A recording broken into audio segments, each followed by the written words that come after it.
Hello everybody and welcome to a new video where I want to go over a few stocks that I've been screening online through various screeners, and of course the goal of this video is always uncovering new hypergrowth stocks. That goal for me is to find gems, to find new stocks that have everything that I look for.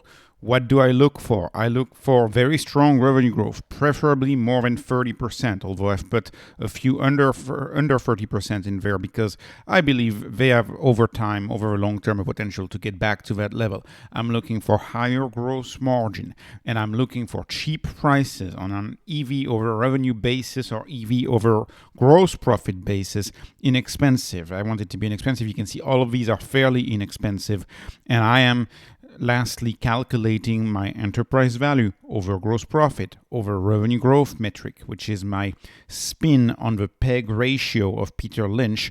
But instead of using earnings, I use gross profit because I believe gross profit are a better indication of the economic value creation potential of the firm. I also use enterprise value and not market cap because enterprise value actively penalizes companies that have too much debt. That's the problem with using market cap or price as opposed to EV. And I use revenue growth because revenue growth is the better proxy for gross margin growth because gross margin tends to be fairly stable over time. And I've added recently to my spreadsheet, I've added the rule of 40. Why? Because the rule of 40 kind of gives you a safety, a certain safety. Some companies already make money. I also, as you know, calculate my rule of 40 a little differently because, I'm always careful using earnings, GAAP earnings. These can be manipulated by CEOs. I much prefer EBITDA, and I use EBITDA margin.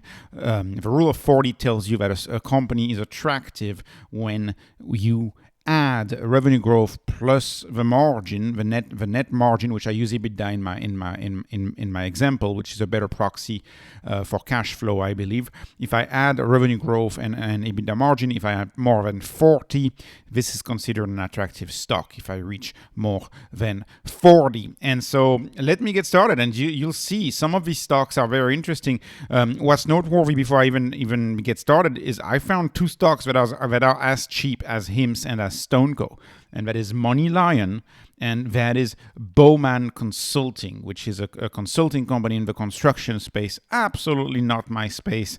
I'm just going to talk about the valuation for Bowman.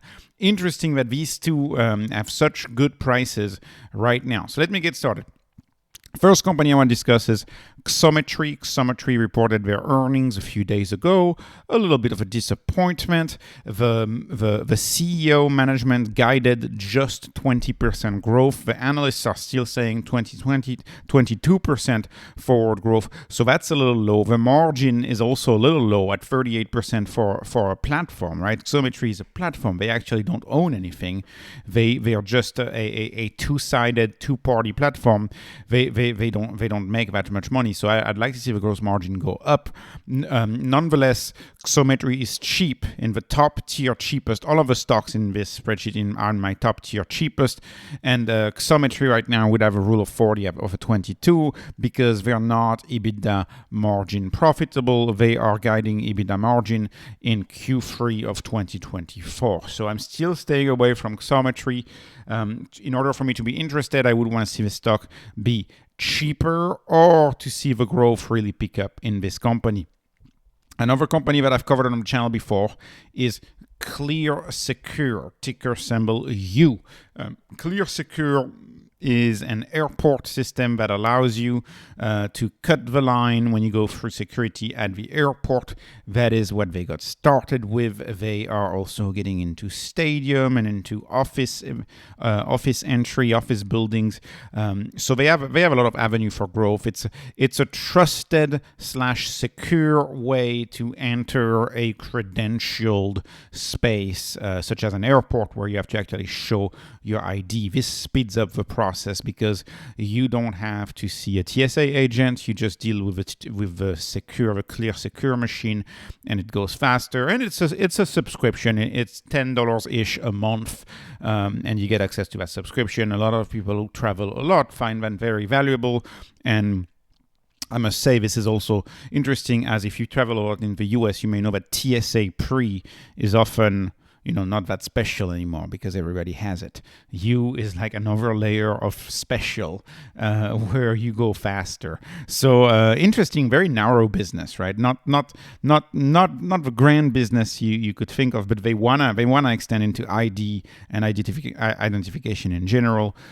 For you, so clear security, the revenue growth is 25%. It is great. They have the tailwind of travel. The gross margin is high at 62%. It is great too, and the stock is cheap at a 0.13. When I see these numbers, I start to get really interested. The stock is also free cash flow positive. If I use EBITDA as a proxy for cash flow, I'm at a 31, so not quite a 40, a 31, but still interesting. Noteworthy to say, and this is for fun, I'll say this for fun, Clear Secure, those terminals, they're actually manufactured by Xometry.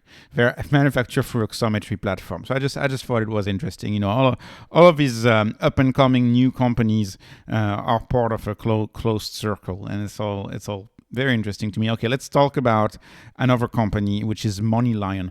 MoneyLion focuses on entry-level sales leads of loans. So they allow people to access financial services in general and loans especially, and they just are a fee business. They do not carry the loans or the balance sheets, just a fee business. MoneyLion has been doing very well. It's had a great run so far over the past 6 months, and despite that great run, the stock is still dirt cheap at a 0.075 in my spreadsheet. It just achieved a 1% profitability. It is predicted to grow at 46%. The gross margin is also 46%. This is not a typo. So if you add up the 1% EBITDA margin plus 46% of revenue growth, you get a 47% on Rule of 40. This starts to be quite interesting. So MoneyLion is a stock that I'm definitely interested in looking more into, much more than, say, Xometry, for example, who's actually even more expensive here in my spreadsheet. Okay, let me move on to a special mention for this stock. I included this stock, which is Bill.com, which is helping billing for small and medium-sized businesses, helping them with invoicing, accounts receivable. The reason why I put it in there is because Bill.com is a SaaS company. It's a clear SaaS stock, and the valuation for SaaS businesses is usually not a 5, right? 5.83 EV over revenue. That's not what we see in the SaaS businesses.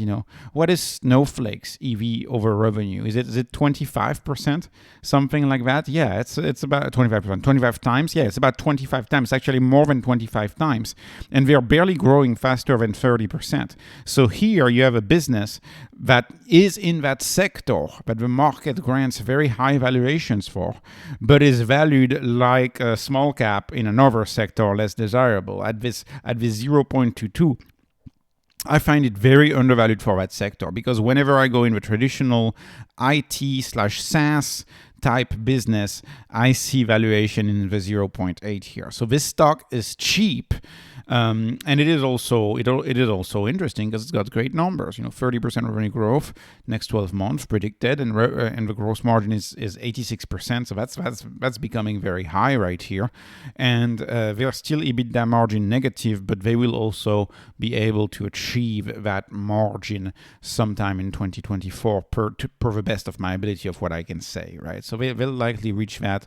Bill.com, I've heard a lot of people really dismiss this stock, really criticize it. Unfortunately, I haven't done enough digging into it, but some people criticize. They say, you could just use generative AI to generate a piece of software to replace this company. This is some type of comment I've seen. So maybe you would be interested in doing a deep dive in Bill.com and many of the other stocks that I have on here. Okay, let me move on to PinDuoDuo. And so I know what happens whenever you bring up a Chinese stock. It's it's a common thing today to entirely dismiss the Chinese companies, because they haven't gone anywhere in a while, and now you have an economic crisis in China and a crackdown, etc. I would argue if you look at what's happened with Elon Musk and the Delaware courts, you have just as much of a crackdown and an anti-CEO or anti-business government from certain states of the United States as you would in China. I mean, that's kind of the way I look at it. There's risk. There's risk in all geographies and in all countries. And for China, the risk has often to do with transparency, but it has often to do also with the influence of the party. But nonetheless, this stock on its own, if you look at the numbers, it's stunning. So PinDuoDuo, if you know, it's a popular e-shopping site in China, but it's also popular in the US under Temu. If you've heard of Temu in the US, that belongs to PinDuoDuo, and that's why they are making a lot of money. From what I remember, PinDuoDuo has something to do with shopping with fun or having fun while shopping. And this is a company that I need to look more into. For a company that's 141 billion. Keep in mind, that's a very expensive company right there, right? 141 billion. If you look at that, they have stunning numbers. Revenue growth is 45%, gross margin 67%. Growing at that level, growing 45% at a base of 27 billion in revenue is fairly darn impressive, if you ask me. As far as a large cap goes, this is extremely cheap for a large cap at a 0.17 in my spreadsheet, and they are the most profitable company I'll talk about today at 25% EBITDA margin. So if you look at the rule of 40, they reach a rule of 70. Again, one of the reasons why anybody would be against this stock, in my view, is because of where it's located, right? It's located in China. Some could say another negative of this stock is that it's 141 billion, so how far can it go? But people used to say that about Nvidia, and now Nvidia is 2.1 trillion. So I wouldn't place too much value in saying this is too big of a cap and it can't run because the market cap is too big for this company.